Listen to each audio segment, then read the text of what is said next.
All right, all right. So we've talked about options. We've talked about the ready column. Now we're going to talk about the today column, and with that, I'm going to introduce you to the second, and in my view, even more powerful rule of the Kanban process. And they're the only rules. There's two. One, remember, it must be visual. You must have a physical board somewhere where you can see it, where you can run into it literally every day. You can't possibly avoid it. All of us low follow throughers need that. It won't work. If you put this in a book, if you try to do this in a computer program, it will not work. It will fail. Right? So that's rule one. Must be visualized. We must be able to visualize it. Rule two is we have to limit the WIP. What? What are you talking about? What's a WIP? Are we talking cracking a whip? It's WIP, W-I-P, work in progress. Now this is such a counterintuitive concept. But have you ever noticed in life that the most counterintuitive concepts are actually the most powerful and that have probably made the most dramatic changes? This right here is a doozy. And it goes like this. And this is actually, Agile and software development and Scrum and Kanban and all these things all came from Agile, which in itself came from the lean manufacturing process, which was invented by Toyota. And basically what they worked out was that the speed of delivering a car was dictated by the work that took the longest at the slowest point. And it made no sense. If you tried to build up more capacity, then all you would do is at this point, which was say it's the engine, creating the engine is the slow part. All this work here, if you can do as much work as you like here, but all you'll have is a whole huge expensive stockpile of parts sitting there waiting because the engines can only churn out X amount, right? That's all they can do. Conversely, if you have too little here, then all of a sudden everybody downstream of this slowest point, they can't do any work. Well, guess what? Do you know who the WIP is in your business? You and me. We are the bottleneck. I'm just visualizing nodding of heads. Typically, in most businesses that I work with, the bottleneck is you. That's cool. But trouble is, the ball juggling, when we're juggling all our balls, as soon as we get that overcapacity, guess what? We drop things. And typically, not only does the one ball get dropped, but everything drops. And then you set back. And then all of a sudden, you're out of the process, you're out of flow, and boom, that's where the wheels drop off. Okay? So what they discovered is by limiting the amount of work coming into this bottleneck, they actually produced more and better cars. Because by focusing on the slowest point and by manufacturing, they got the flow. If you imagine, the difference between, think about a stream or a river.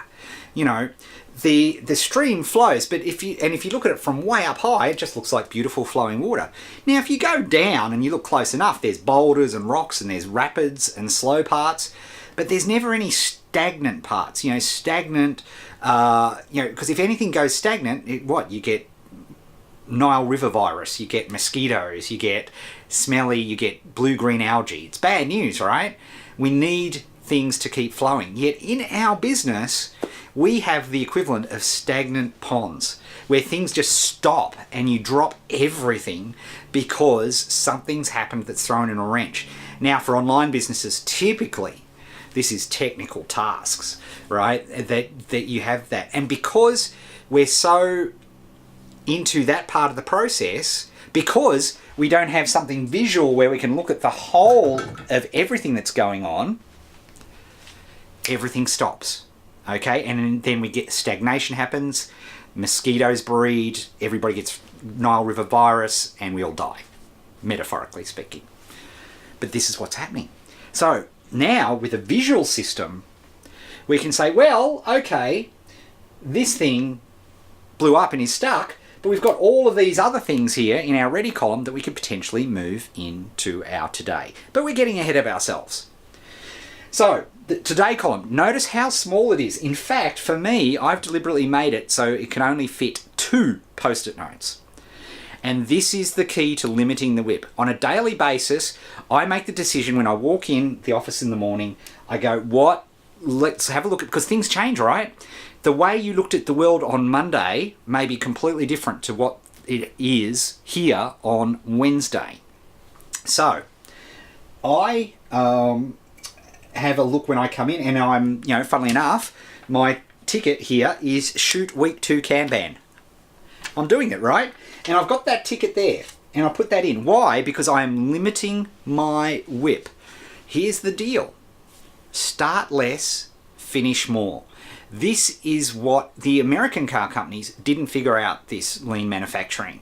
And they couldn't work out how Toyota could become so efficient. And it was because, conversely, they were limiting the amount of work that was in front of anybody at one particular time to the real capacity of what that person has. And when you do this with your own life, amazing things happen.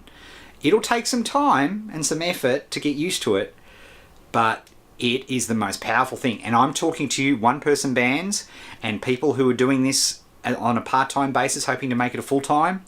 This right here, this here is where the stuff-ups happen and where the magic happens. So each morning I look at my day and I go, okay, what's today look like? What's come up? What's the environment? And then I pull one ticket into my today. Okay? And guess what? I work on this ticket until it is done. It is finished, because I want to move it into my done column. Okay? And that's what I need to do. Now, some of you might be saying, well, hang on, what if it takes 2 days to do? Well, then I'm a 1 in follow through. I'm going to cheat. I'm going to create 2 tickets then, if that's the case. And my first ticket is going to be a very detailed description of what I can get finished today. So I know I can move that ticket into the done column, because that's what I want. I want to see that achievement. And then I break out the second. There's no rules about that. But the rule is you need to limit the work that you are doing on. And my recommendation for you right now is to limit that to 1 until you can feel, because again, if I finish this, which I will, there's no rule why I can't pull this one, which is what I've got to do next, which is do some email copy. There's no law that says I can't do that after this, right? But at least I'm in control, because what happened? Hello Kitty could burst through this door with an explosive vest on and take me hostage. I couldn't plan for that, right? Anything could happen. But I could get a phone call this very next second that I need to go to school and pick up the kids because they've fallen over. Touch all available wood, that doesn't happen. Do you see where I'm going with this? But if I get this one ticket out of the way, I have seen flow. I have seen progress. And as we'll talk about when we get to the done column, one of the things we are denying ourselves as entrepreneurs is this feeling of completion, of seeing progress and flow. Because if you're doing that, guess what? You are refueling your willpower and enthusiasm bank accounts, or fuel tanks. Stop mixing my analogies and metaphors. By seeing progress, you're giving yourself an enthusiasm injection to continue to keep going. Again, another reason this visual process is so powerful. So, key rule for moving something in today, you move 1 right now. Now, you may find that you're completely comfortable moving 2 in. Okay, that's cool. But the rule right now, while we're getting used to it, is 1.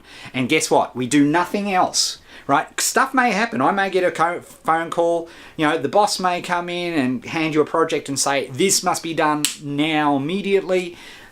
You might have to go to a school parent-teacher evening at short notice. All of those things might happen, okay? But here's the thing. I will finish this. And I'm not going to introduce anything else into my process until I've either A, finished it, or B, I didn't finish it, because that can happen. Nobody's perfect. And I have to move it into the pen, right? Which is the holding tank for things that are waiting on other people or that you didn't complete. But I'm not going to pull other stuff from my ready column. Now, let's say it's 10:36 in the morning. And let's say for whatever reason, I couldn't shoot anymore.